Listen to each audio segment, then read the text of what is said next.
Any other visitors or public comment? This is my time? It is your time. All right.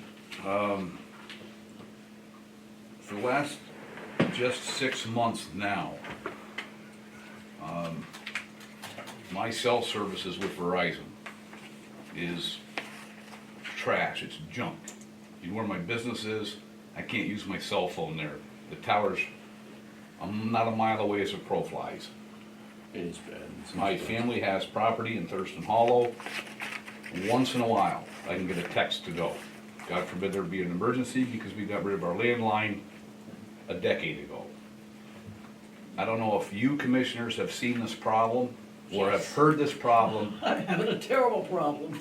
It's not just Verizon. I went to the Verizon Yeah. store, they were busy. My time isn't valuable, but I didn't feel like standing around.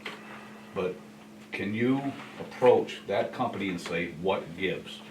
This is beyond terrible service. I haven't going to do that myself because like 3 years ago, say, we had great service up around 29 and the lake and all from Verizon. So most everybody I knew went to Verizon because of the service.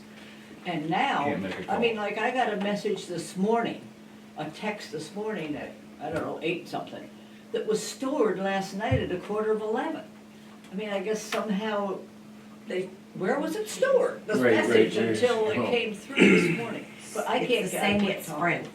Yeah, Sprint my wife service has has Sprint, gotten and it's horrible. Don't they use the same towers? Probably, They do.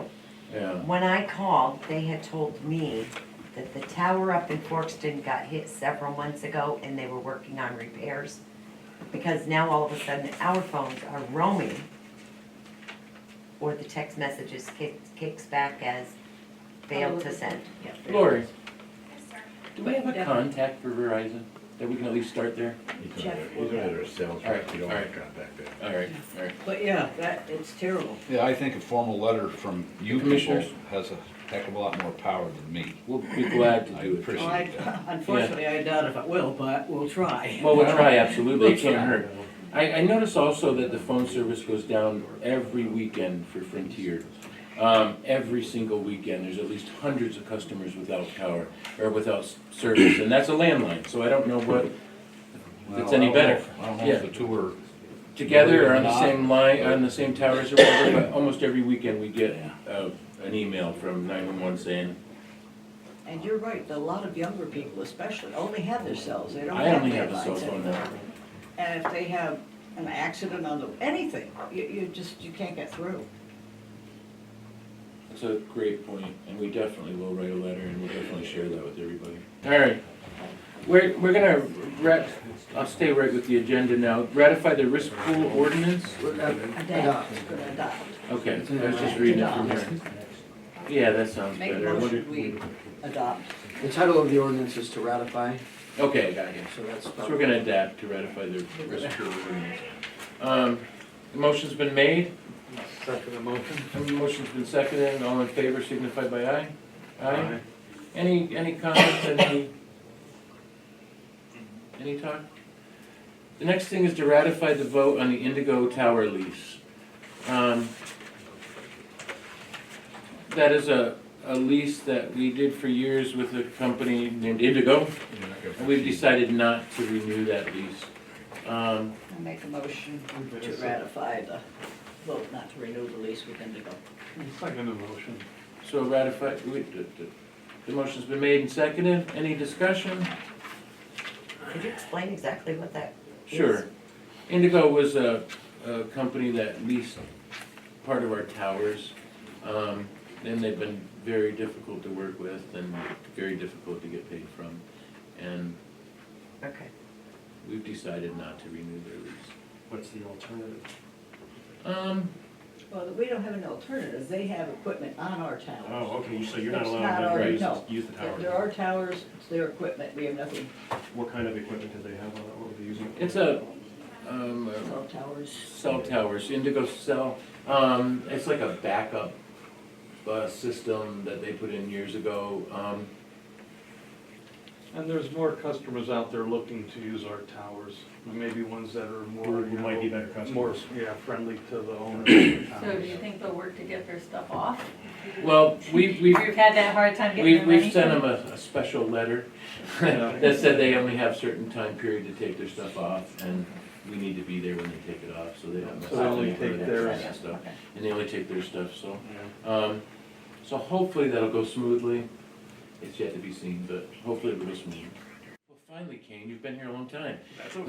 We have a support letter for the facade program for, maybe I could let Kane tell us a little bit about it. For those of you who don't know me, I'm Kane Chamberlain. I'm the Executive Director of the Endless Mountains Heritage Region. These are for the commissioners. All right, thank you. Look at guidelines and a sample application. We are here to talk about a program that is currently being finished up in the PA Wilds Heritage Region. That's one along the Route 6 corridor as well. We are teaming up with the Route 6 Alliance to bring the program here. It is called the Facade and Signage Program, geared toward basically revitalizing streetscapes along the Route 6 corridor. So obviously Wyoming County and Bradford County within our region would benefit from the program since Route 6 runs directly through those counties. Essentially, this is a matching grant program. It requires a 50-50 dollar-for-dollar match by the applicant and is a reimbursable program. So if they've already done some things to their streetscape, they can actually get reimbursed for that money they've put in. Each application is good for up to $5,000. So essentially, if they apply for the full $5,000, it would be a $10,000 or more project. There's the reimbursement shall not exceed $5,000, but if the total project costs over $25,000, they'll be required to adhere to the prevailing wages, stipulations and things like that. But I just wanted to go over the program goals and objectives. One of the first and foremost is to basically reduce or eliminate vacancies throughout the program target area and promote the adaptive reuse of commercial buildings. If you drive along a lot of our main streets, particularly in this part of the state, not just in our region, but you do see a lot of vacant storefronts right now, and we'd like to obviously change that with this program. Second would be to bring substandard building conditions into compliance with basic health, safety, and building codes while enhancing the visual appeal of our region downtown businesses. And we'd also like to encourage redevelopment and reinvestment as well as stimulate private investment, therefore enhancing commercial growth in the program target area. Basically assist with preservation of the historic commercial buildings and districts, which is a big part of what we do at the Heritage Region, and assure that such buildings are rehabilitated in an appropriate manner. So if it is a historic structure, they would have to adhere to PHMC guidelines and things like that. But I think a lot of people around here are, well aware of that, especially if they own a historic building, they take that pride in it. So it would add significant physical improvements to the aesthetics of targeted downtown properties, which is compatible with existing buildings and the historical era of the community and the region. And finally, to create a compelling image of our region's downtowns, which will increase commerce, attract new businesses, and foster a sense of community and civic pride. I'd like to invite the county commissioners to a celebration that we are having at the Wyoming County Fair to honor all emergency responders who have over 50 years and are still active in their community organizations. There are 18 or 19 of them, 18 individuals, but 19, because some of them are in 2 different organizations, that have over 50 years of service. So I would like to invite you guys to participate with us. That would be awesome. I will be out of town. I just checked today. I'll be out of town that night. When is that? What's the date? Saturday, August 31st. August 31st. yeah, Saturday at 7:30 at the Veterans Pavilion. So sorry I couldn't miss that. Check the date. Okay.